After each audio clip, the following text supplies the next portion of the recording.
हैं, इस क्वेश्चन को हम टेस्ट के तौर पे रख रहे हैं। देखिएगा बहुत ही इंपॉर्टेंट क्वेश्चन है, पूछा गया क्वेश्चन है, कई बार एग्जाम में पूछा गया है।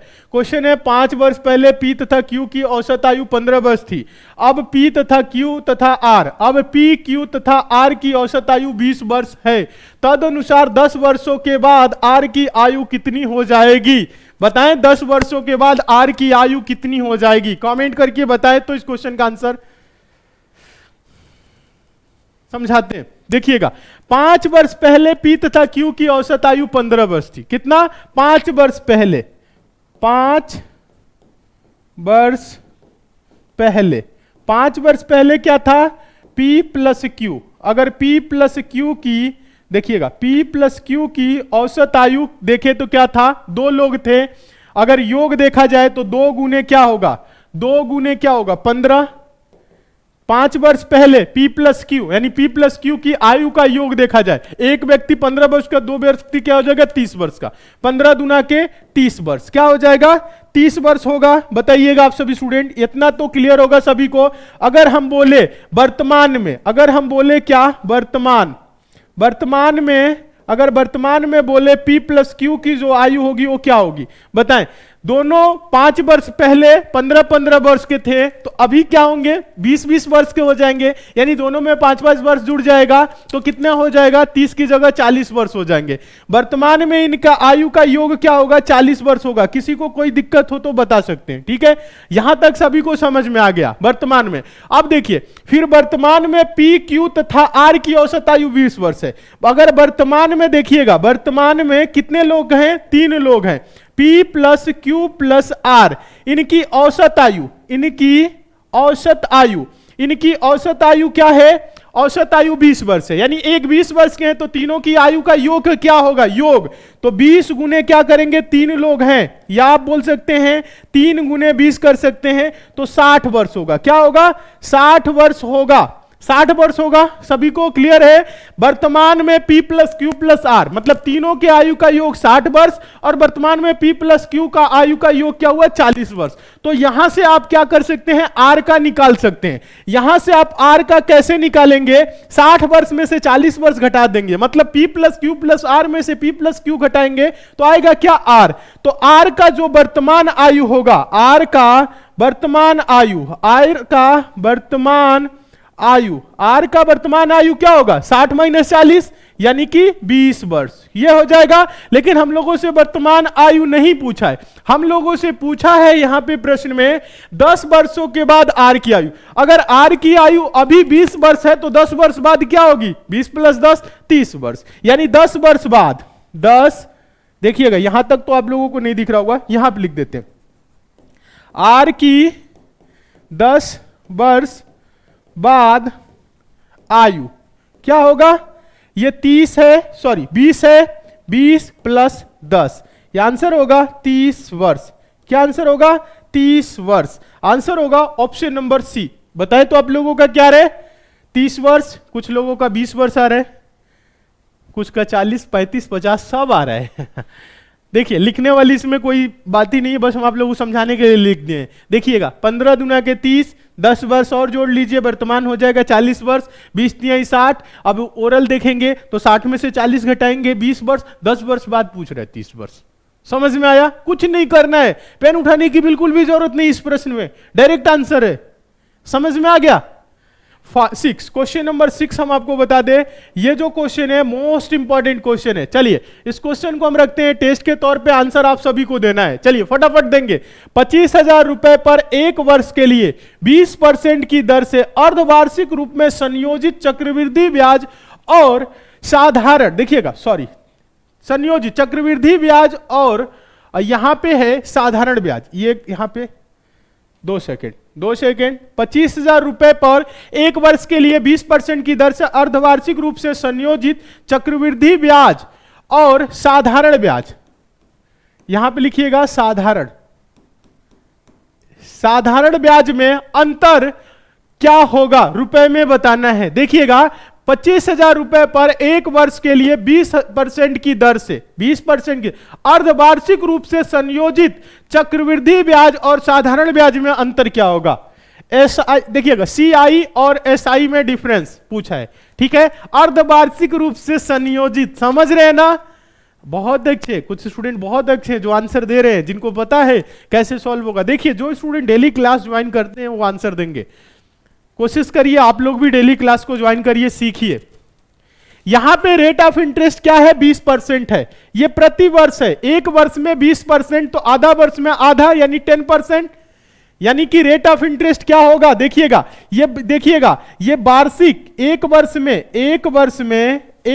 में देखिएगा एक वर्ष में क्या है 20% है, और ये बोल रहा है अर्धवार्षिक संयोजित। अर्धवार्षिक संयोजित होगा तो रेट ऑफ इंटरेस्ट क्या हो जाएगा, आधा हो जाएगा, यानी 10%।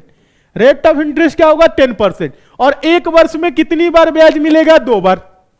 एक वर्ष में 2 बार चक्रवृद्धि भी मिलेगा, एक वर्ष में 2 बार साधारण भी मिलेगा। अगर सिंपल भाषा में अगर आप समझे तो ये 2 वर्ष के चक्रवृद्धि ब्याज और साधारण ब्याज के अंतर संबंधित प्रश्न हो गया।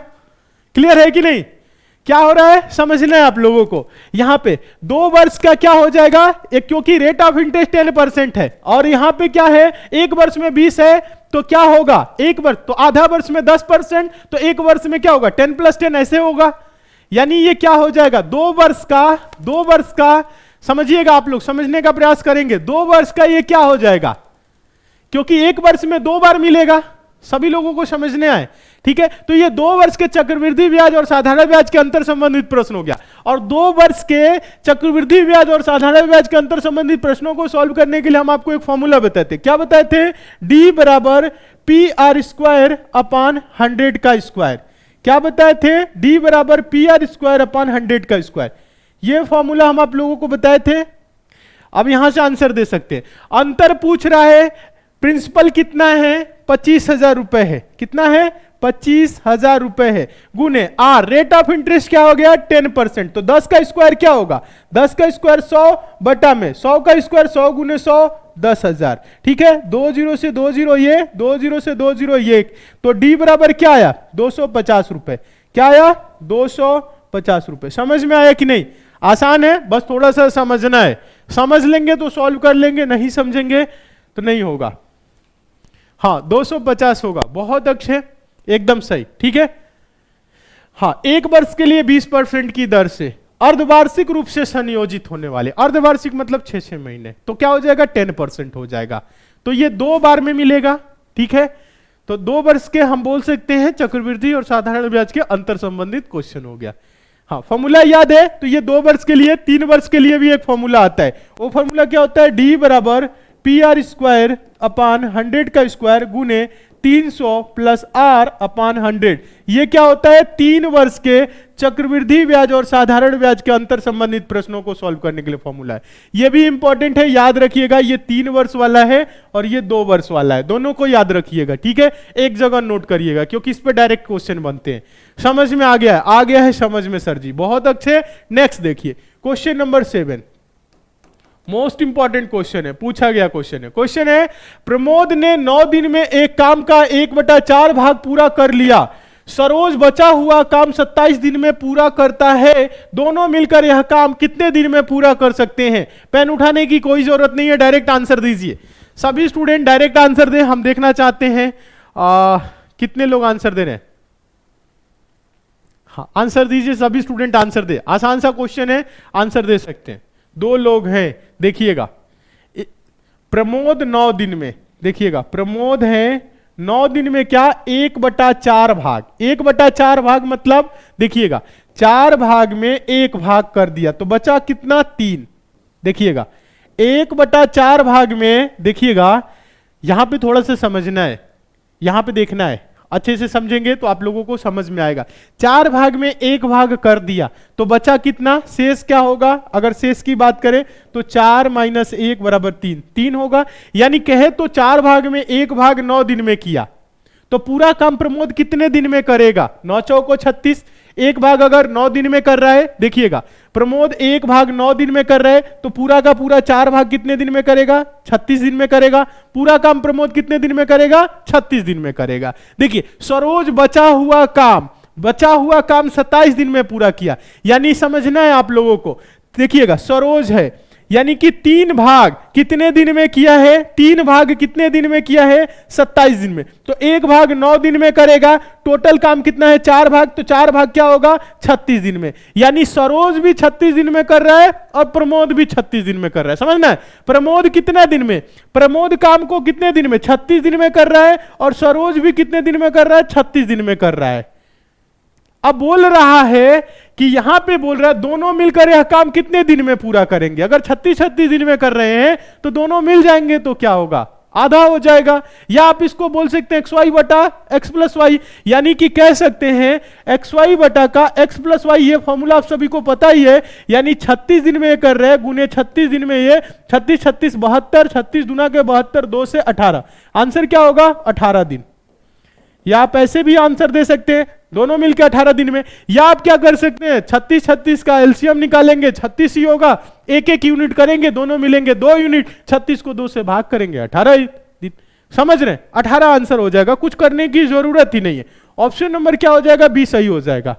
हाँ, कोई काम मतलब एक व्यक्ति किसी काम को x दिन में दूसरा y दिन में करता है, तो दोनों मिलकर उस काम को कितने दिन में करेंगे, xy बटा का x प्लस वाई। ये तरीका आप सबको बताए, ठीक है। डायरेक्ट आंसर दीजिए, 18 दिन आ रहा है सभी का आंसर। चलिए नंबर 8 देखिएगा। क्वेश्चन नंबर 8 की बात करें तो ये जो क्वेश्चन है मोस्ट इंपॉर्टेंट क्वेश्चन है, ध्यान से देखेंगे, समझने का प्रयास करेंगे सभी के सभी स्टूडेंट, काफी इंपॉर्टेंट है। क्वेश्चन है, नल ए तथा बी एक खाली टंकी को क्रमशः 6 तथा 9 घंटे में भर सकते हैं, जबकि नल सी एक भरी टंकी को 12 घंटे में खाली कर सकता है। यदि सभी नल एक साथ खोल दिए जाएं जब टंकी खाली हो, तो टंकी का 35% भाग कितने घंटे में भरेगा। टंकी का 35% भाग कितने घंटे में भरेगा। 4 ऑप्शन है, बताएं तो इस क्वेश्चन को कैसे सॉल्व करेंगे। चलिए इस क्वेश्चन को हम रख देते हैं टेस्ट के तौर पे। आंसर आप सभी का आना चाहिए, एक साथ आना चाहिए, कमेंट करके बताएं इस क्वेश्चन का आंसर दें। देखिए ए और बी 6 और 9 और सी जो है 12 घंटे में खाली कर सकता है। सभी नल को एक साथ खोल दिया जाए जब टंकी खाली हो, तो टंकी का 35% भाग कितने घंटे में भरेगा, ये बताना है। बताएं तो इस क्वेश्चन का आंसर। ए और बी एक खाली टंकी को क्रमशः 6 तथा 9 घंटे में, ए कितने घंटे में, 6 घंटे में, बी कितने घंटे में, 9 घंटे में, जबकि नल सी एक भरी टंकी को 12 घंटे में खाली कर सकता है। सी क्या कर सकता है, 12 घंटे में खाली। ये माइनस करने वाला है। अगर 9 देखिएगा, 6 9 12 का एलसीएम ले, 12 तो होगा नहीं, 12 2 24, 12 3 36, 36 ऐसी संख्या है जो 6 9 12 से कटेगी और सबसे छोटी संख्या है, ठीक है, यही होता है एलसीएम। अब देखिए 36 लीटर की टंकी है, ये 6 घंटे में भर रहा है, तो 1 घंटे में कितना भरेगा, 6 गुने 6 36, 36 को 6 से भाग करेंगे, 6 6 36, यानी 6 लीटर प्रति घंटा, तो 6 घंटे में पूरी टंकी। ये 9 चौको 36, 4 लीटर प्रति घंटा, तो 9 घंटे में पूरी टंकी फुल। ये देखिए 12 तिहाई 36, यानी 3 लीटर प्रति घंटा, ये खाली करेगा तो 12 घंटे में पूरी खाली होगी। क्लियर है। अगर यहां पे थोड़ा सा आपको समझना है, यहां पे समझना यह है, क्या है कि यहां पे बोला है यदि सभी नल एक साथ खोल दिए जाए, सभी चलेगा तो ये 6 भरेगा, ये +6, ये +4 और ये -3, 6 4 10, 10 में से 3 जा 7, रिजल्ट क्या आएगा, रिजल्ट आएगा +7। 1 घंटे में क्या होगा, 7 लीटर टंकी में पानी जाएगी। यहां तक क्लियर है। कह रहा है जब टंकी खाली हो तो टंकी का 35% भाग कितने घंटे में भरेगा। 35% भाग मतलब 36 का 35%। देखिएगा 36 का क्या, 35% भाग कितने घंटे में भरेगा, यही बोल रहा है। हाँ, अब इसी को करना है। 1 घंटे में कितना भर रहा है, 7 लीटर प्लस हो रहा है, तो 7 से इसको भाग कर लीजिए, या आप इसको थोड़ा सा छोटा कर सकते हैं। देखिएगा 5 7 35, 5 से कटेगा 20 बार में, 4 9 36 और 4 से कटेगा 5 बार में, 9 सत्ते क्या होगा, 63 बटा का 5, और ये 63 बटा का 5 भरना है। समझिएगा, आप इसको पॉइंट में नहीं ले जाएंगे। अभी देखिएगा 63 बटा का 5 और ये बटा का क्या होगा, 7, यही होगा, ठीक है। तो ये 7 आ जाएगा यहां पे। तो आगे अगर इसे सॉल्व करें तो 63 बटा का 7 बचे 35। अब इसे आप भाग दे सकते हैं, भाग देना आसान है। हाँ 1.8 आ रहा है। अच्छा देखिए भाग कैसे देंगे, 63 को 35 से भाग करिए, तो 35 से कम क्या होगा, 35, 13 में से 5 जा, ये 8 हो जाएगा, और यहां पे 5 में से 28 हो जाएगा। और दशमलव लगा के 0 बढ़ाएंगे आप तो देखेंगे 35 है और 3 बटे 24, 5 बटे 40, हाँ 8 बार में 280 पूरा का पूरा चला जाएगा। समझ में आया। हाँ, यहां तक तो समझ में आ रहा। तो ये क्या रहे 1.8 आवर, तो इसकी जगह पे हम लिख लेंगे 1.8 आवर, 1.8 आवर। आंसर होगा ऑप्शन नंबर डी। आसान है, बहुत ही आसान है, कुछ करना ही नहीं है। हाँ 1.8, बहुत अच्छे, सभी का आंसर आ रहा है लगभग लगभग। हाँ, जिनका अलग अलग आंसर आ रहा था देख ले। सर ये 7 कहां से आ गया, कौन सा 7? अच्छा ये 7 आप सोच रहे होंगे कहां से आया, चलिए समझा देते हैं ये 7 कहां से आया। देखिए ये 6 लीटर प्लस कर रहा है, ये 4 लीटर प्लस कर रहा है, ये 3 लीटर माइनस कर रहा है। तो 6 प्लस 4 प्लस माइनस 3, 6 4 10, 10 में से 3 जा 7, यानी कि 1 घंटे में 7 लीटर भरेगा। और भरना क्या है हम लोगों को 63/5, ठीक है, क्योंकि इसका 35% भाग ही भरना है, टोटल नहीं भरना है, ठीक है। तो 63/5/7